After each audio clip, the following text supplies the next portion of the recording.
I'm up, yeah. Good evening. This is a topic that I have wanted to talk about for quite some time, and I finally have the incredible panel to do it. Today, we're talking about lust. And 30 years ago, the worst was a Playboy magazine hidden under a mattress. Today, there is literally no limit to what we can access. We have anything instantly and just completely endlessly. Tonight, I want to start with what actually changed and whether we've been calling that change freedom when it might be something else entirely. On tonight's show, we have three incredible guests who have written plenty, spoken plenty, and researched very heavily the topic of changing cultural narratives around sexuality, lust, porn, all of those things, and what it does to our young people. And so with that, I'm excited to introduce Dr. Debra Soh, Dr. Bret Weinstein, and Rav Arora. Guys, thank you so much for joining me. This is a great conversation, and we've extended the episode to an hour to be able to discuss this more in depth. Bret, I just want to start by throwing something over to you here. I noticed a little bit, you talk a lot about supernormal stimuli and sort of like that mismatch. In plain language, though, what happens when like a brain built for this sort of like slow, scarce world gets a device, a phone, engineered for sort of this infinite idea of being able to access anything with no restrictions at all? Well, it's a complicated topic, but let's make it simple in the following sense. In the ancestral environment where you have some sort of resource that's hard to gain access to, there's no reason for nature to set a self-limiting parameter. As much of it as you can get is probably good for you. So your ancestors had a hard time finding sugar because it's not plentiful in a free form. If you taste something sweet, you should probably grab those calories while you can. But then you put us in a modern environment where there's sugar literally sitting on the table of a diner for free, and you have to limit yourself, which is something you have to learn to do. So on the one hand, we are not set to limit our own desires, because to the extent that your ancestor found companions willing to engage in reproductive behavior, at least if they were male, it made sense for them to do it.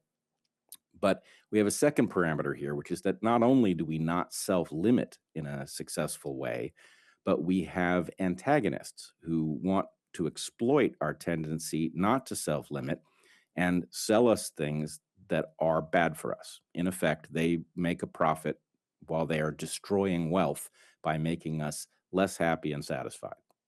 Yeah, you articulated that perfectly. I'm thinking about all of Western culture and what we've done, not just around the idea of sex or lust in general, but around anything. It's such a consumer centric behavior that almost we have to learn how to like restrain ourselves from anything. Deborah, what does this sort of on-demand novelty do to a developing teen that like, I'm joking about maybe like the Playboy magazine in 1985. I remember watching the show Shameless and like he was hiding his Playboy magazine under the mattress. Like, what's sort of the difference here? Because it seems like it's gotten much worse. I mean, there's people, 40 years ago that exploited this, but it seems like it's so much easier to exploit now. Yeah, well, I would definitely say that there's a huge difference between, say, centerfolds back in the day versus high-speed internet porn today, and especially the fact that children are accessing this content at increasingly younger and younger ages.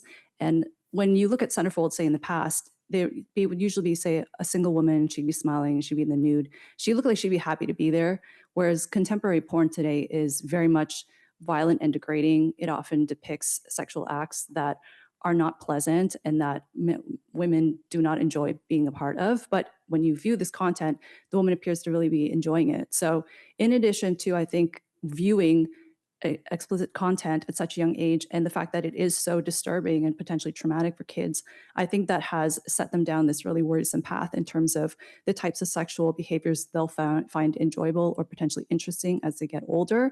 And the other thing is, if a child is being exposed to this at such a young age, and say they are pairing we'll say, gratification that comes along with viewing porn and incorporating that into their daily use, it becomes a way for them to manage stress, say, or especially as you're growing up, it's a difficult time as is. So if you have fewer coping strategies as a child, you're still trying to figure out how you want to interact with the opposite sex.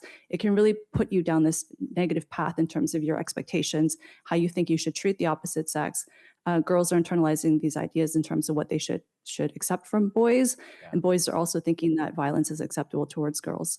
Even like I've firsthand seen what it does to even guys' confidence in talking with women. Like they won't go up and talk to a woman for some reason. Maybe they think because they easily have it accessible and the same sort of pleasure in their brain, they have it accessible and they don't have to, work up the courage to go talk to a female. Like it's kind of wild how much that's just naturally altered our culture. I have a question here that I just wanted to get to.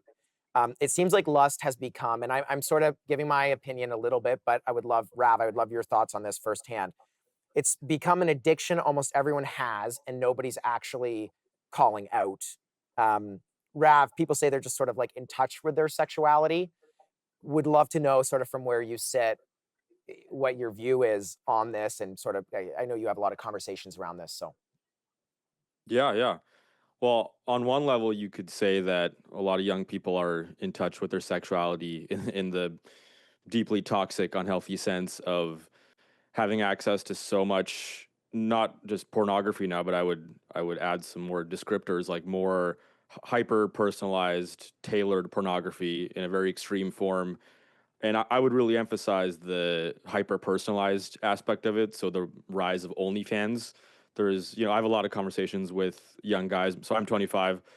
Sam, you're of a similar age. And so I talk to a lot of people about this, men and women, about their experiences, because I'm very curious to understand what's happening that Debra so brilliantly talks about in her book. And I hear a lot of stories about young people engaging in young men in particular, pornography that is hyper personalized, where they feel like it's hard to go approach and connect with someone in real life. So may as well online pay for not only an OnlyFans subscription, but I've heard many stories of engaging with OnlyFans creators, exchanging nude photographs. And so in that sense, it's like, sure, there's a lot of masturbatory activity and a lot of hypersexualized content that's being accessed. But in terms of in real life interactions, Gen Z is not very much in touch with their sexuality. Well, Deborah's even talked a just lot about this. their Yeah. relationships, I think, with the opposites, like they're just like there's Yeah. no, yeah. I wanted to know, is this what we sort of call, is this what society calls as like sexual liberation? But just really quick, I did want to get to this. So I jumped on Fortnite like for the first time in probably 6 or 7 years, okay? And I jump on, and for those who don't know, it's just a simple video game. I used to play it when I was like 14 years old in high school.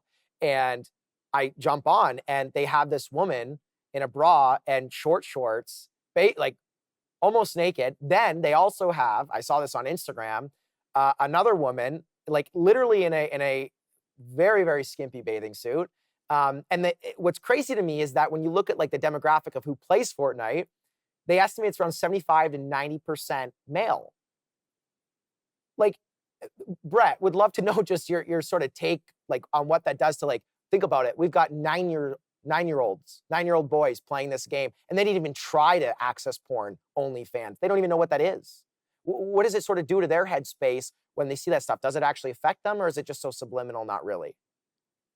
I want to make 2 points. One, you're hitting on something very important, even if that's the shallow end of the pool, which is human beings are not wired in advance with a sexual modality. The way they're going to be in the bedroom is a developmental process. They come to be something, and they come to be something through indirect observation of how other people behave romantically and through experience with a partner.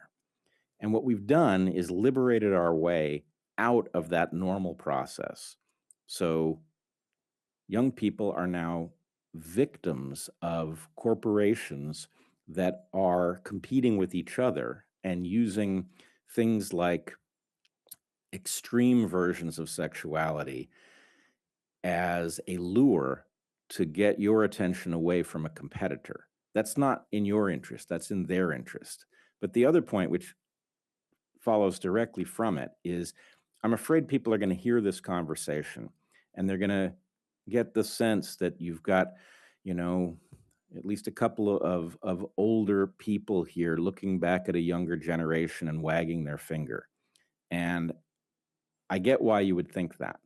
But what I'm trying to tell young people is you are screwing over your future self by behaving this way now. It's not just something that you can stop. You're actually forming who you will be, and you are doing harm not only to yourself in the future, but to your future partner. If you knew the harm you were doing, you would never allow it. But you don't know. It's not how it feels when you're young and you see choices in front of you, and some of them seem enticing and you follow it. It feels like I'm just free, and I Yeah. that means I can stop anytime. But it creates an addiction, and it's a very dangerous one. I'ma rule the world, I'ma rule the world, yeah. Continuing our conversation on lust, this is a two-part episode here, but Debra, we had just ended the last segment with Bret, sort of talking about, I had brought up the Fortnite skins, these video games that are literally dressing women in the skimpiest bathing suits possible, knowing that roughly 80% of their demographic are young boys who play this, like literally in grade 9, 10, even elementary school. I know 4-year-olds that play Fortnite. It's crazy. Debra, this is what we call sexual liberation, though. I'm trying to understand, come on, like this is women feeling empowered. This is men feeling, well, I wouldn't even dare to say that, but this is women feeling empowered. They have freedom now. This is part of the opposite side that we're sort of hearing. What's your take on this? I'm sure you've been asked this before.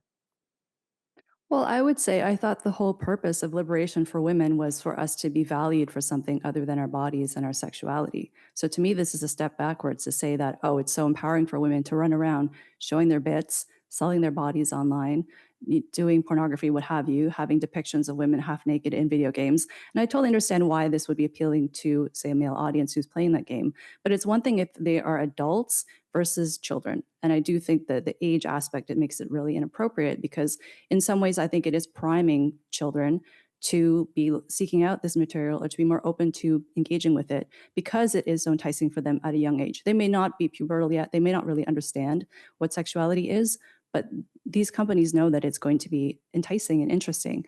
And so what the issue I have with that is that one, we are training a generation of boys in terms of how they should treat women or how they should view women.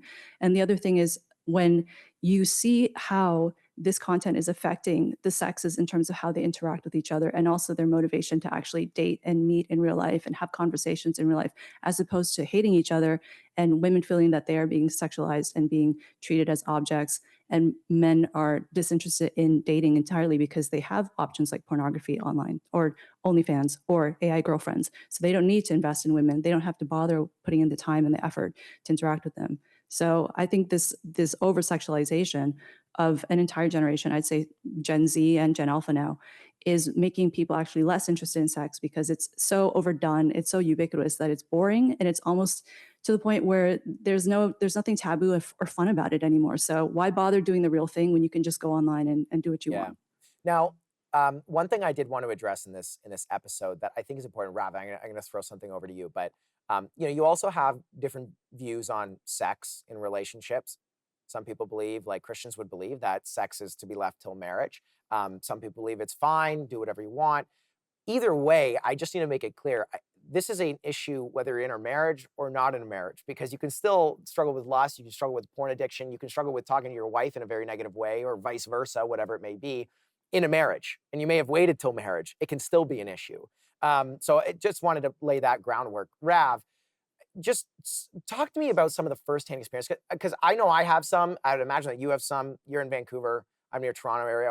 What does a steady diet of this on-demand content do?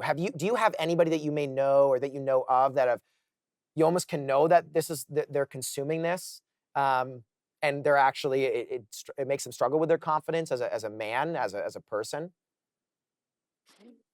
Oh yeah, for sure. Yeah, so I was talking a bit about that in the last segment about the access to OnlyFans and how um, OnlyFans has really taken it to a new level in that it's not just accessing pornography; it's you can actually chat with other creators. You can pay more money to interact with them, and that when I hear stories of that, I mean, those are just some of the most tragic. Like you just feel like civilization is just exploding when you hear stuff like that of like, oh, I haven't talked to a woman in 6 months, but I've talked to a handful of OnlyFans creators and spent a couple $1,000s of hard-earned money, and I've been sending her nude photographs, and she's sending photographs back, and it's like, well, I'm thinking of many cases here, but like, I'll ask, like, when was the last time and what happened when you spoke to a woman in public? And it was like, oh, it was a year ago, and I approached this woman, and she gave me a dirty look. She thought I was creepy. She thought I was weird.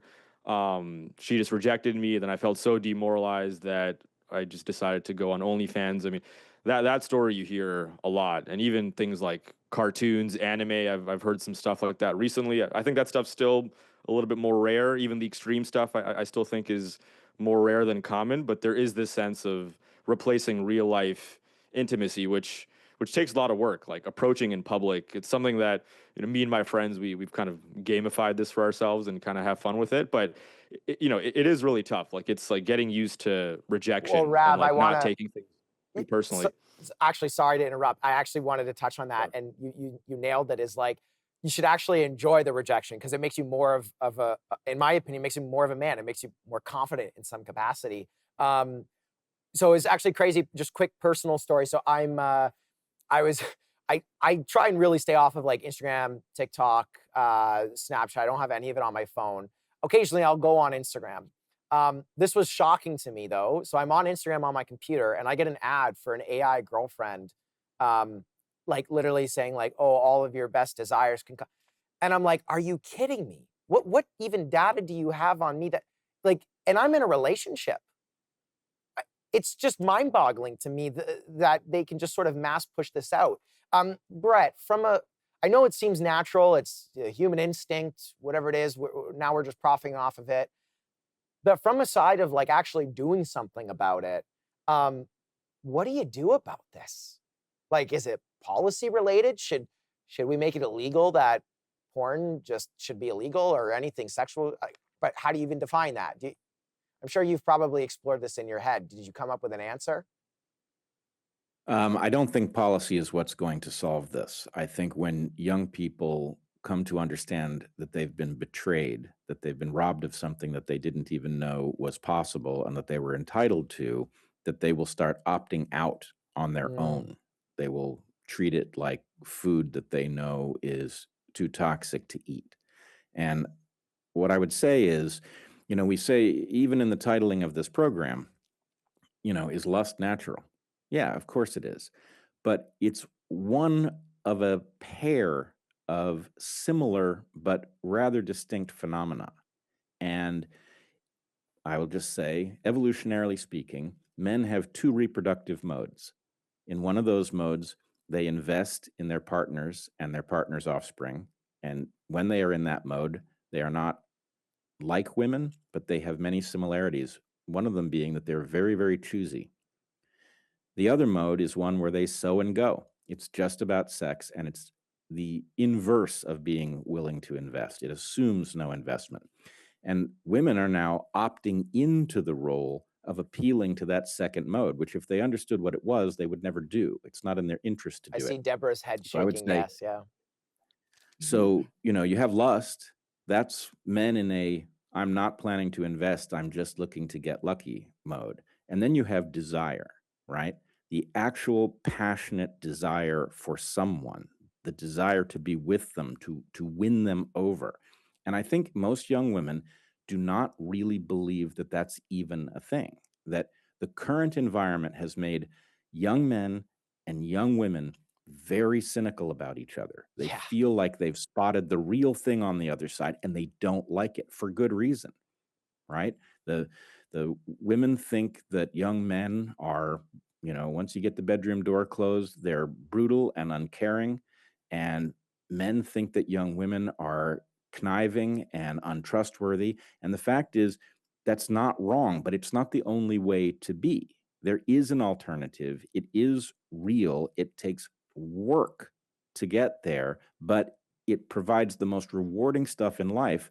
And until people believe that it's actually a goal that you could get to, rather than a fairy tale being told to them by, older folks who are lying, there won't be progress. But, Deborah, I want to throw it over to I've you, lived Bret. Thank you for that. Deborah, we only have about a minute here, so I got to keep it condensed here. But sort of talking about, I'm sure you have conversations with women about this. I'm sure in your research for your book, you probably had plenty. What's their consensus? Because I can actually imagine that they would think, and I don't blame them, that they would think men are just disgusting, because I mean, it's so easily consumable now, this content. Maybe 1% of the population of women are sharing this, and you know, unfortunately, 80% of the population of men indulge in it. Debra, just what's your take? About a minute here.